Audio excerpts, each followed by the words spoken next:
నాది అర్థలేదు గీదా ముఖ్యమంత్రి చెప్పాల్సిన మాట ఇవాళ ఆలోచించాల్సినటువంటి అవసరం ఉంది. నిన్న ముఖ్యమంత్రి అదేదో రివ్యూ మీటింగ్ పెట్టిండు వ్యవసాయ శాఖ. అదే వ్యవసాయ శాఖ రివ్యూ పెట్టిండు, ఏమన్నా మంచి మాట చెప్తాడేమో, మొన్నటి రైతు బంధు పడుతుందేమో, బోనస్ గురించి ఏమన్నా చెప్తాడేమో అని నేను కూడా చూసిన. ఇక మీటింగ్ అయిపోతే అటు ప్రెస్ నోట్ వస్తుంది కదా, ఏమన్నా మంచి మాట వస్తుందా అని నేనే చూసిన. జనరల్ గా ముఖ్యమంత్రి కూర్చున్నాడు వ్యవసాయ శాఖ మీద అంటే ఏమనుకుంటామే, ఈ యాసంగి రైతు బంధు పడుతుందేమో అనుకుంటాం. మన సిద్దిపేటకే వచ్చింది కదా మొన్న మార్చి 22, 2026 నాడు మన సిద్దిపేట జిల్లాకే వచ్చి, ఆడికి కూడా ఎక్కువ మనోళ్ళని తోలుకొచ్చి హుస్నాబాద్లను. మార్చి 22, 2026 నాడు సిద్దిపేటకు వచ్చి 45 రోజుల్లో రైతు బంధు మొత్తం పైసలు వేసేస్తా అని చెప్పిండు. 9,000 కోట్లు ఎత్తా అని చెప్పిండు. పడ్డాయా పైసలు? ఇప్పుడు మార్చి 22 పోయి ఇలా జూన్ 16 పోయి 17 వచ్చింది అంటే 85 రోజులు దాటిందా? మరి నువ్వు 45 రోజుల పైసలు వేస్తా అని చెప్పిన ముఖ్యమంత్రి 85 రోజులు దాటినా రైతు బంధు పడకపోయా. నేను అనుకున్నా నిన్న మీటింగ్ పెట్టిండు, ఎవడన్నా ఆఫీసర్ యాద్ చేస్తాడేమో, ముఖ్యమంత్రి అడుగుతాడేమో, ఇక 45 రోజులు కాదు 85 రోజుల కన్నా రైతు బంధు పడుతుందేమో నేను అనుకున్నా.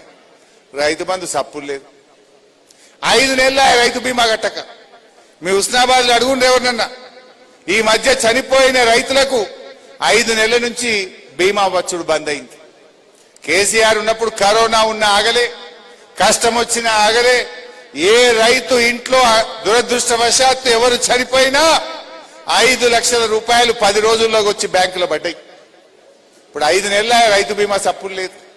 నేను అనుకున్నా ముఖ్యమంత్రి రివ్యూ చేస్తుండే కదా, రైతు బీమా పైసలు కడతాడేమో, ఆ రైతు బీమా 5 నెలల నుంచి ఆగిపోయింది, స్టార్ట్ అవుతుందేమో అనుకున్నా.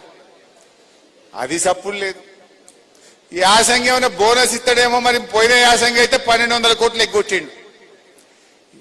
వీళ్ళే చెప్పింది కదా, ఎలక్షన్ల ముందేమో అన్ని పంటలకు బోనస్, ఎలక్షన్లు అయినాక వడ్లకే బోనస్,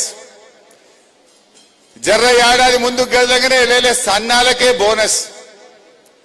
నేను అనుకున్నా ఆ బోనస్ అని ఇస్తాడేమో ముఖ్యమంత్రి యాసంగి అని నేను అనుకున్నా. బోనస్ బోగస్ అయిపోయింది, దాని గురించి సప్పులు లేదు.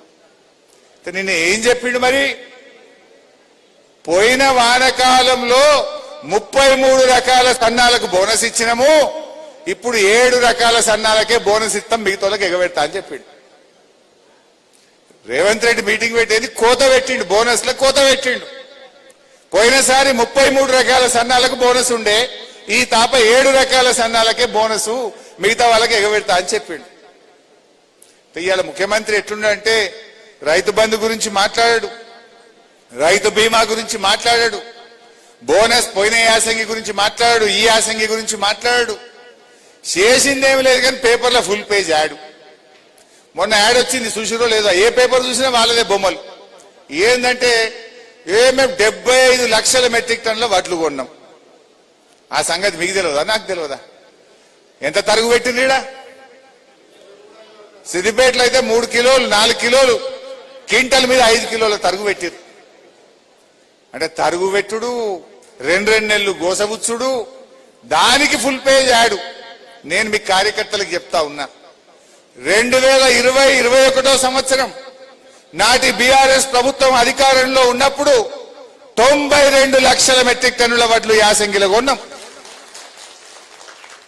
21-22లో అప్పటి యాసంగిలో అప్పటి బీఆర్ఎస్ ప్రభుత్వం 92 లక్షల మెట్రిక్ టన్నుల వడ్లు కొన్నాం. కానీ మనం పేపర్లో యాడ్ చేసుకోలే, మనం ప్రచారం చేసుకోలే, కొన్నది కూడా మనం చెప్పుకోలే. వీడు కొన్నది 75 లక్షలు, దానికి పేపర్లు యాడు. అంటే 92లో 75 తీసేస్తే ఎంత? 17 లక్షల మెట్రిక్ టన్నులు తక్కువ. మనకంటే 17 లక్షలు తక్కువ కొని ఇక లొల్లు ఎక్కువ ఉన్నది. మనమేమో చేసింది చెప్పుకోలే, వాడు చెయ్యని చెప్పుకుంటుండు. మరి ఇది మనం చెప్పొద్దా కార్యకర్తలుగా? మన మీద లేదా ఈ బాధ్యత? దయచేసి కార్యకర్తలు ఈ విషయాన్ని చెప్పాలి. చెప్పుడు ఎట్లుంటుందంటే రేవంత్ రెడ్డి ఏ వడ్లు మీరు మిషన్ మోడ్ లో కొనురా అంటాడు. పేపర్ల వార్త వస్తుంది, టీవీలో ముఖ్యమంత్రి ఆదేశం మిషన్ మోడ్ లో వడ్లు కొనండి. కొన్నారా మిషన్ మోడ్ లో? రేవంత్ రెడ్డికి తెలిసింది ఒక్కటే, మిషన్ మోడ్ కాదు, అంతా కమిషన్ మోడ్. కమిషన్లు మాత్రమే తెలుసు ఆయనకు. గీ ముచ్చట నేను మొన్న మాట్లాడినా, కమిషన్ ముచ్చట మాట్లాడితే ఇవాళ ఇబ్రాహీంపట్నం పోయింది. నేను అన్నిట్ల హ్యామ్ రోడ్లలో 22% ఎక్సెస్ పడ్డదని, గురుకుల పిల్లల కోడిగుడ్లలో కూడా కమిషన్ కొడుతుండ్రని, ఇట్లా ఒకటి ఈ మధ్య నేను బయట పెట్టుకుంటూ పోయినా. పోతే ఇవాళ రేవంత్ రెడ్డి